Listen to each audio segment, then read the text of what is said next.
Ibu Fauzia. Ibu Fauzia ini adalah ibu kandung dari almarhum yang sudah meninggal karena dianiaya oknum TNI, ya. Jadi ibu ini jauh-jauh datang dari Aceh untuk memperjuangkan keadilan anaknya, didampingi oleh tim, kalau boleh, timnya siapa aja? Siapa? Tim Aceh itu. Tim Aceh, tim pengacara Aceh ya. Iya. Ada tim pengacara Aceh, namanya dong biar. Ridwan Hadi, Putra Safriza, Adam Bayola, dan Bayusi. Oke, jadi tim pengacara dari Aceh juga lengkap di sini. Dan sebenarnya tujuan ibu ini adalah agar penyidikan kasus ini transparan dan diterapkan pasal yang tepat, ya. Kalau boleh juga mengarah ke 338, yaitu pembunuhan, ya bukan hanya sekedar penganiayaan. Dan dalam kesempatan ini kami kasih kesempatan juga kepada Ibu Fauzia curhat, mau ngomong apa aja Bu, silakan Bu. Dari almarhum korban datang jauh-jauh ke Jakarta untuk mencari keadilan untuk anak kami dan keluarga kami sama kami,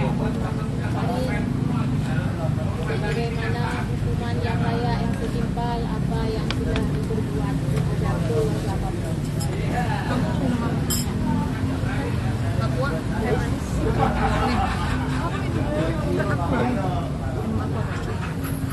Mohon sama Bapak Presiden dan Panglima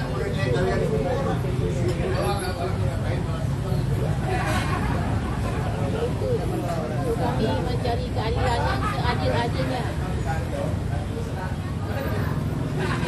Apakah visum sudah pernah dengar, sudah divisum atau belum pernah lihat? Berapa? Bilang apa tuh? Jadi kayak asma, diduga asma gitu. Jadi asma sih. Iya. Ya. Ini visum dari rumah sakit Karawang pertama kali. Oke. Itu sudah hasil belum dikasih lihat ke kami. Dan itu jelas-jelas itu adalah penganiayaan, ya, bukan karena apa, bukan karena sesak napas, ya. Ya, jangan sampai melenceng gitu kan, ya, jangan sampai melenceng. Apa ada tulisan di sini apa? Asfiksia. Apa itu artinya? Ini hasil apa ini? Ini hasil visum saat pertama kali jenazah ditemukan di rumah sakit Karawang. Jenazah ditemukan di Karawang, tapi kan udah diambil dari sungai, ya. Iya. Diangkat dari sungai, dibawa ke rumah sakit, divisum, hasilnya ini. Bagaimana bisa tahu sesak napas kalau udah dalam air? Iya. Hah? Logikanya di mana sih? Jadi cuma keterangan jenazah aja, Pak. Apa? Ya. Oh, di visum resminya di RSPAD, tapi belum ada hasilnya. Otopsi.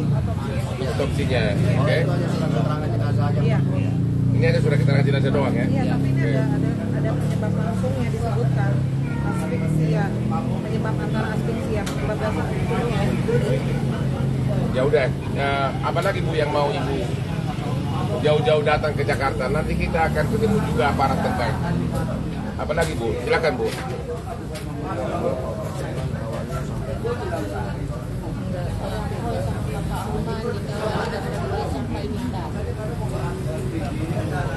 Makanya saya bangun pagi Bu, ya, baru pulang subuh.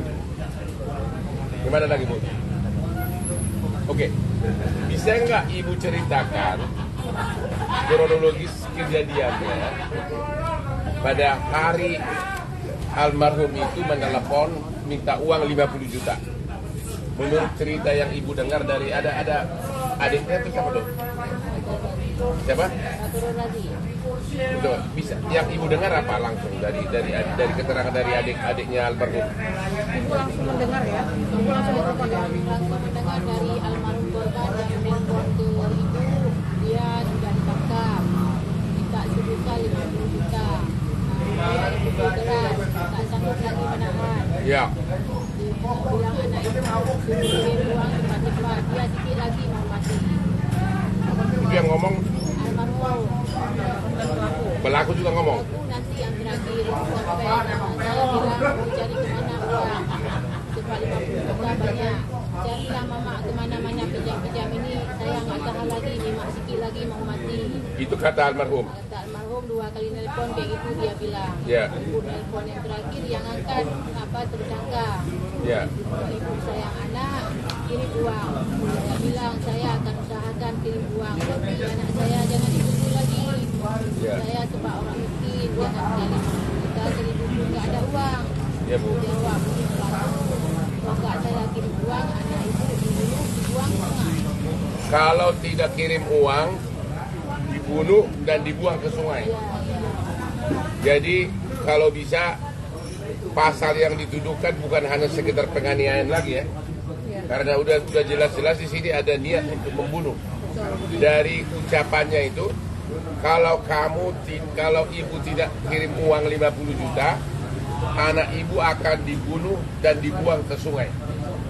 Jadi sepertinya sekarang ini pasal yang dituduhkan baru pasal 351 KUH pidana, yaitu penganiayaan yang menyebabkan matinya orang. Tapi dari ancaman ini niat membunuh itu ada. Jadi harusnya bukan hanya pasal 338. Karena kalau sudah mengatakan kalau kamu tidak kirim uang saya akan bunuh, berarti itu sudah perencanaan. 340 ya, pembunuhan berencana. Jadi semua tim di sini sepakat memohon kepada penyidik agar jangan diterapkan hanya pasal 351 tentang penganiayaan, tapi juga pasal 338 junto pasal 340 pembunuhan biasa sama pembunuhan berencana. Karena prosesnya itu kan lama kan, pembicaraan telepon itu kan, disuruh telepon, kalau nggak kirim uang, ya, kalau nggak kirim uang agar saya bunuh. Terus apa bedanya dengan kasus Sambo, ya kan? Dan itu kan juga prosesnya mirip-mirip kan, ya kan? Dari segi waktu kan mirip-mirip kan. Ini malah tenang, dengan tenang dia mengatakan, ibu kirim, jadi kata kuncinya di situ ada di hukum pidananya. Ibu kirim 50 juta. Kalau tidak akan saya bunuh. Itu udah pasti perencanaan dong. Bukan lagi penganiayaan, ya kan?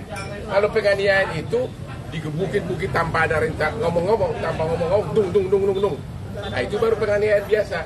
Tapi kalau sudah benar-benar dengan penuh kesadaran dan ada waktu mengatakan kalau ibu nggak kirim uang 50 juta saya akan bunuh dan saya akan buang ke sungai, itu sudah pembunuhan berencana. Jadi himbauan ibu agar si pelaku jangan hanya pasal tentang penganiayaan. Begitu Bu. Kemudian dari tim silakan dari Aceh. Ini dari Aceh di jauh-jauh. Ya, kita sepakat bahwa ini tidak hanya penganiayaan seperti Bang Orman sampaikan tadi. Oleh karenanya, kami juga mendukung pernyataan Panglima TNI bahwa hukuman seberat-beratnya itu adalah hukuman mati. Keluarga juga sudah minta kepada kami sebagai timnya Bang Orman agar pelakunya ini dihukum mati dan serendah-rendahnya sumpah. Tapi pilihan kita adalah kita mengadvokasi agar proses ini bisa berlangsung dengan benar-benar menjunjung tinggi nilai-nilai hukum pidana, dan tentunya saya kira kalau 338 dan 340 pantas ini diberikan hukuman mati. Sekian, serah tambahkan. Sudah sepakat. Namanya dong biar tahu. Pengacara siapa gitu? Ya, saya Putra Sabrisa dari Aceh. Dalam tim Orman Indonesia di Aceh. Jadi sangat sepakat dengan apa yang dikatakan Bang Orman. Ini tidak hanya sekedar penganiayaan, ada terbukti ada ancaman terlebih dahulu ya Bang ya. Ya. Dengan pasal yang sudah disebutkan juga kepada penyidik sangat kooperatif dan mendukung keadilan. Apalagi orang tua korban jauh-jauh datang kemari. Ya. Ini sangat besar harapan Ya. kita yang datang dari sudut peta Indonesia hari ini, kita minta kepada pemerintah Indonesia memberikan keadilan kepada kita. Sekian Pak. Terus yang kedua, Anda lihat di medsos banyak katanya diduga sudah banyak korban lain yang dianiaya oleh si pelaku ini. Harusnya ini juga disidik untuk memperberat hukuman dari si pelaku. Ya itu kita nggak tahu apakah karena di medsos itu sudah banyak video-videonya mengenai korban-korban lain. Harusnya penyidik segera menyidik mereka untuk disatukan dalam berkas, itu memperberat hukumannya, gitu kan? Ya, kira-kira itulah inti dari kedatangan ibu ini jauh-jauh dan timnya dari Aceh jauh-jauh. Dan kami nanti akan jam 11 akan menemui tim penyidik. Dan kalau memang ada pertanyaan, silakan. Silakan dari mana? Hah? Lu nanya ke dia tuh kan lu suka sama aku. Oh, Artinya kalau ada korban-korban lainnya juga meminta bantuan hukum, Bang Hotman tanggapannya seperti apa? Lalu yang kedua, kan ini Bang Hotman dan tim kan mengawal kasus ini. Iya. Padahal ini kan peradilan militer gitu Bang. Iya. Apakah kemudian ada rasa apa ya was-was kalau tidak adil atau saya atau kenapa gitu? ya kita sebagai pengacara sudah siap terima resiko apapun ya. Kita hanya bicara fakta dan normatif hukum, ya. Kita tidak pernah takut karena kita juga tidak menfitnah orang. Apa yang ditakutkan, ya. Kita akan tetap kawal kasus ini, walaupun itu ditangani lembaga manapun, ya. Yang tadi korban-korban lainnya kalau minta bantuan juga apakah juga? Oh, justru itu saya sudah posting di Instagram saya para korban-korban agar datang juga, tapi ya ada semuanya pada takut. Ada pertelepon tapi nggak mau ngomong namanya, hanya ngomong saya juga korban. Ada yang datang pertelepon banyak kan, tapi katanya sih katanya ini oknum sudah melakukan hal yang banyak itulah toko-toko begitu. Kalau nggak dikasih duit, dituin gitu loh. Tapi ya pada nggak berani. Ya mungkin masih ada pelaku lain yang kita tidak mengerti. Ini sepertinya praktek ini oknum ini sudah lama dan terbuka. Kok nggak ada pengawasan? Sudah lama terbuka depan toko begitu bisa dijemput, digebukin, kok nggak ada pengawasan? Pasti kan dalam gaya hidup orang ini kan kelihatan dari mana duitnya. Itu yang saya selalu pertanyakan. Ya. Oke. Apa lagi? Lu nggak minta nomor handphone gue lo? Selain pembunuhan berencana, kalau yang kayak pemerasan gitu juga bisa dapat pasal tambahan? Bisa dijuntokan semuanya, dijuntokan, ya. Penyalahgunaan kewenangan itu kan bukan tugas dia kan bukan kepolisian, ya. Tapi paling tepat di sini 340. Karena itu sudah jelas-jelas kalau kamu, ya kan, kalau kamu tidak bayar aku bunuh. Kalau pembunuhan biasa itu kan berantem tung langsung mati, itu otomatis mati, bukan tanpa direncanakan. Atau penganiayaan digebukin mati. Tapi kalau direncanakan dan benaran dibuang ke sungai, jelas-jelas itu 340, ya. Jadi itu yang kita belum dengar sampai hari ini. Belum ada press release dari penyidik dari Dampom dan Jaya. Apakah hanya 351 ayat 2 yang diterapkan, ayat 3 ya? Ayat 3 yaitu penganiayaan menyebabkan matinya orang, hanya 7 tahun ancamannya. Sedangkan pembunuhan berencana kan bisa hukuman mati. Kira-kira begitu, ya. Ada lagi? Gimana? Ya.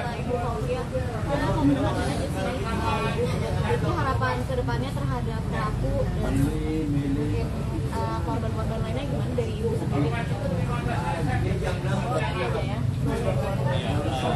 Harapan keluarga pertama ibu bahwa ini proses ini harus adil. Yang kedua, hukumannya harap dengan seberat-beratnya itu hukuman mati. Tentunya kita akan mencoba melakukan untuk diterapkan pada hukum. Ya, seperti itu. Dan selain daripada keluarga korban, diharapkan ibu menyampaikan kepada kita bahwa agar tidak ada korban-korban lain yang cukup almarhum Bang Maskur saja yang mengalami hal ini. Itu harapan keluarga dan ibu tidak datang kembali bertemu dengan teman-teman di bawah Paris.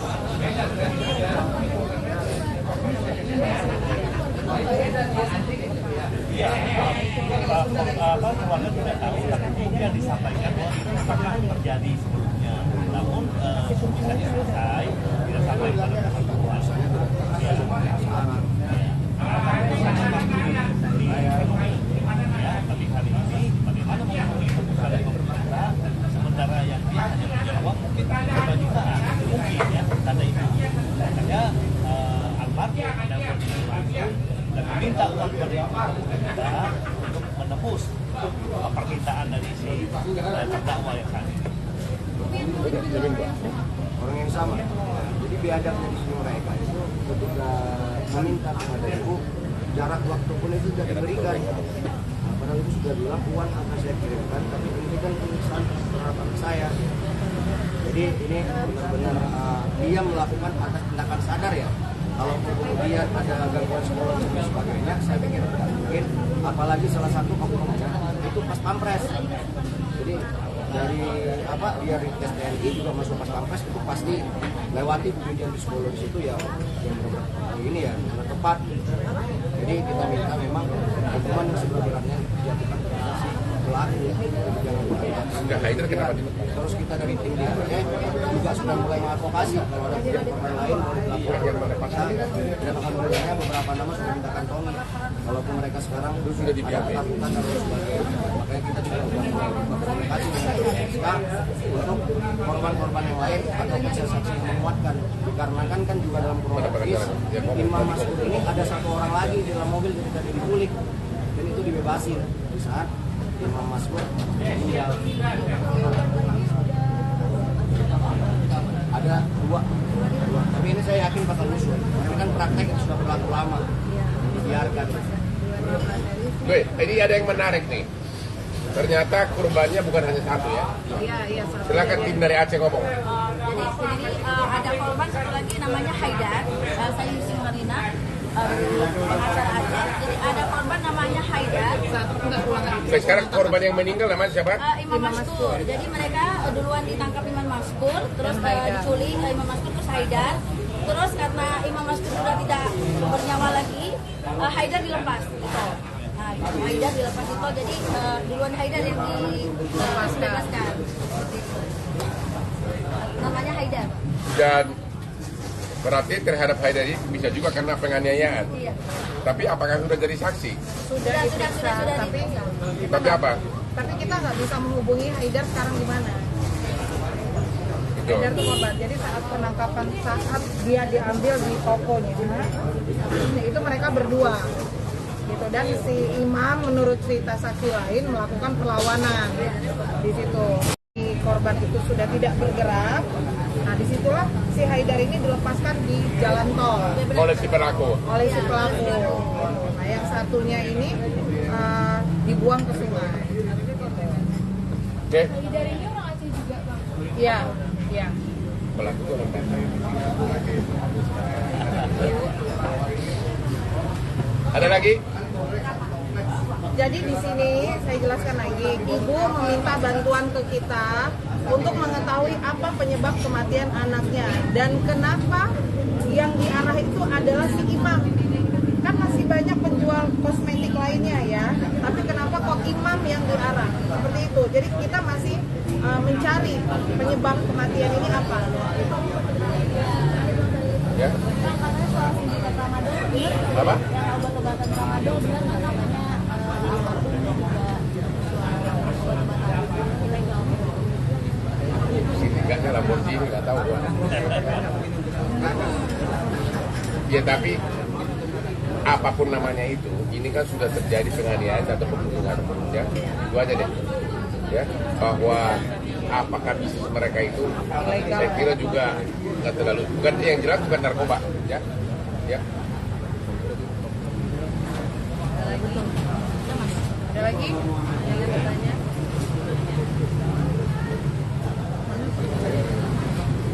Udah santai kalau interview ibu boleh silakan sambil ngopi bebas, ya. Nggak usah itu, ibu kasih dulu ibunya dong. Kasih minum dulu. Udah sarapan sih. Ya udah ya. Ya. Lu dari tadi mau nanya tapi nggak berani, kenapa lu? Hah? Lu lihat ibu atau lihat saya? Mana si Kendon lagi? Ini ada keberapa ini bu? Anak keberapa ini?